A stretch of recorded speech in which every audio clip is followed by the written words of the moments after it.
Hello everyone, this is your Korean buddy, Sora. Right, so everyone, how are you today? In my town, the spring has come, so the weather is wonderful today. But I can enjoy the weather. Well, not only me, but also every single person in the world, they maybe can enjoy the weather. Well, not just weather, we can enjoy every single outdoor activity because we need a social distance to slow down the virus, the coronavirus in Korean. So you guys have to stay at home and by now kind of getting bored. But everyone, look at the bright side. At least this situation, buy us like kind of some extra time to study something that we always wanted to learn, like Korean. Okay then, before we start today's lesson, well, let's check out your homework I gave you guys in the previous video.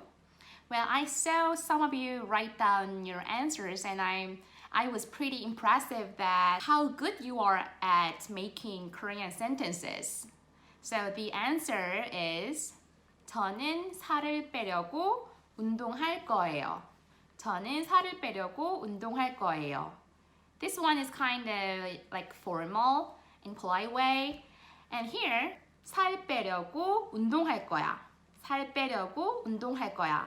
Here, this sentence sounds more like casual, like informal, like between friends. So in this case, you don't have to say subject, and you can also drop the object particle like 을. So 살 빼려고 운동할 거야. And here, Eugene, Viriot, and Chris and Sarah.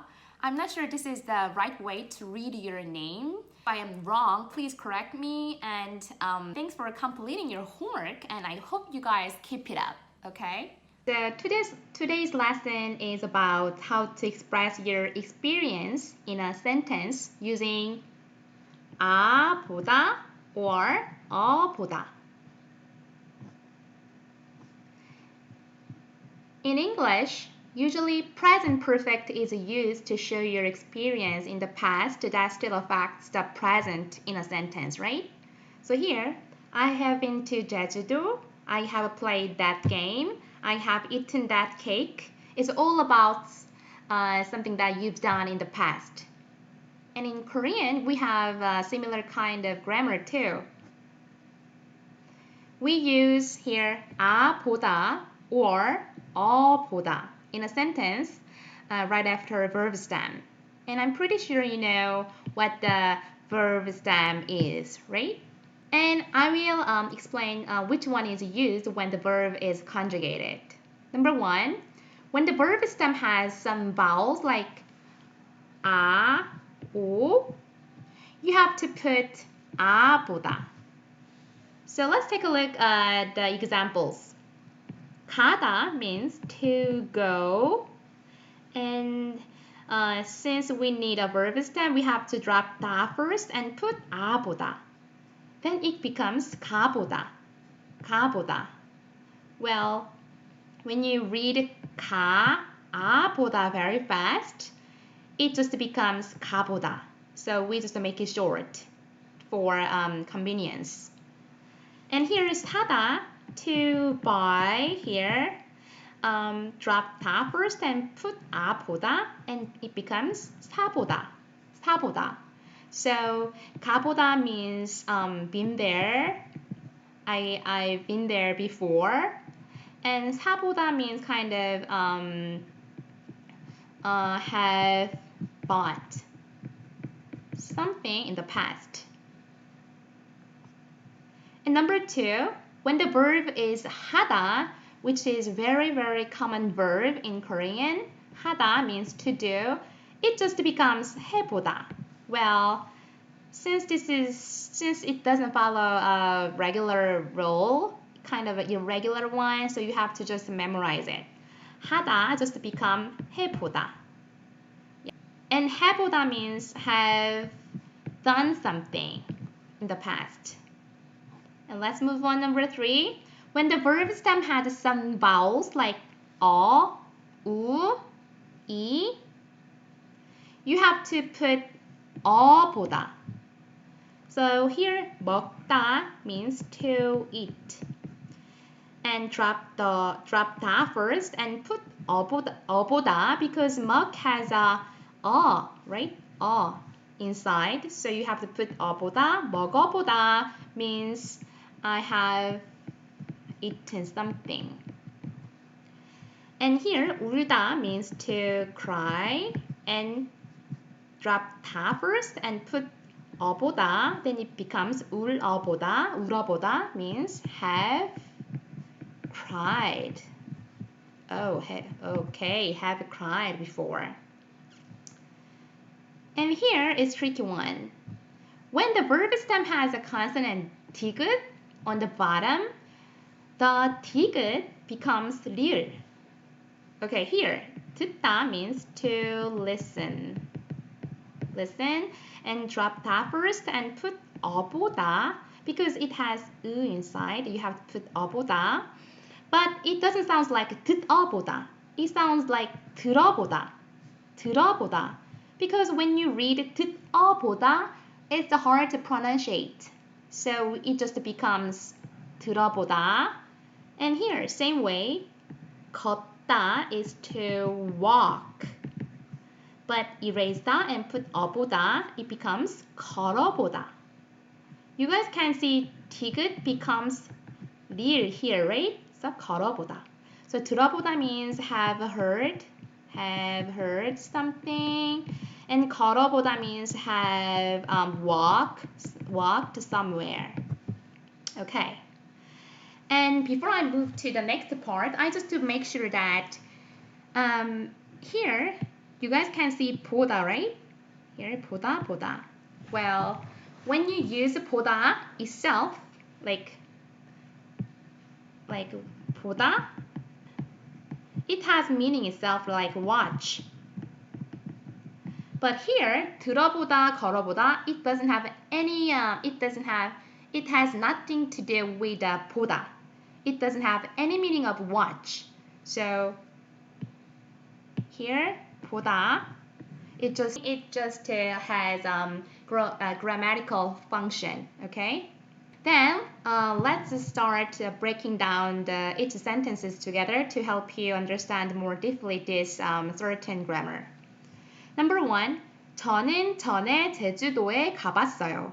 Okay, here 저는 is I in a polite way, and 전에 is kind of adverb, which means before. And 제주도, remember? Yeah, one of island in South Korea, 제주도 island. And 에 is kind of to. And 가봤어요 here. Okay, this is important part, right? 가봤어요 comes from 가보다. Remember? And 가보다 is a combination of 가다 plus 아보다. Right? So 가 just comes like this, and 보다 becomes 봤어요. Because since this sentence is about past action, so 보다 becomes 봤어요 to be the past tense. In a polite way, 봤어요, 가봤어요. 저는 전에 제주도에 가봤어요, which means I have been to 제주도 before. Okay, let's move on to number 2. And same. 저는 전에 그 게임을 해봤어요. Okay, I'll make it up bigger.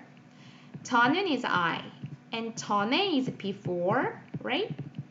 And 그 게임을, 그 means that, and game is game, and 을, this is object particle, and 해봤어요, this is important part.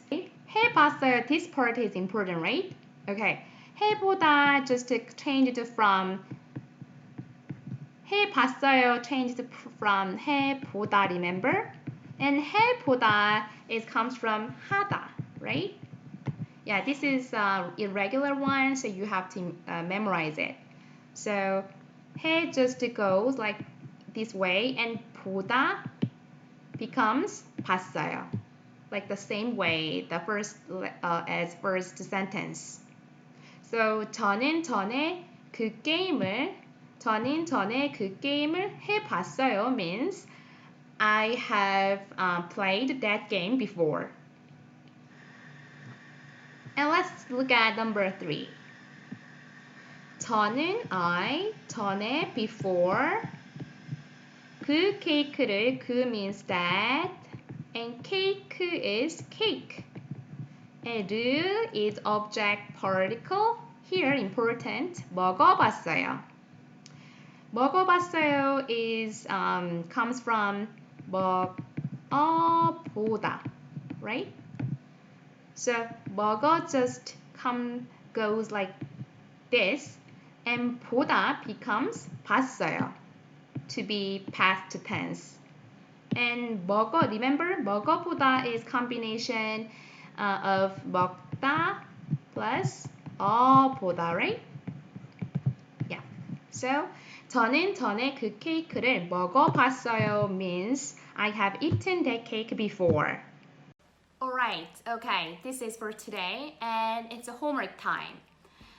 The first homework is, yes, you guys can guess, right? You guys have to make your own sentence using 보다 or 보다. You can go present or past. It's up to you. And the number 2 homework is you have to translate this sentence into Korean, which is I have raised a dog before. Well, to do this homework, you guys have to figure out what the verb is of having means a raised animal in Korean. So if you write down your answers down below, I will read them over and correct them if you guys make a mistake. And I believe you guys can do it. The answer will be provided in next video. And if you guys believe this video was helpful for you, please subscribe my channel and I will see you next time. Okay, bye.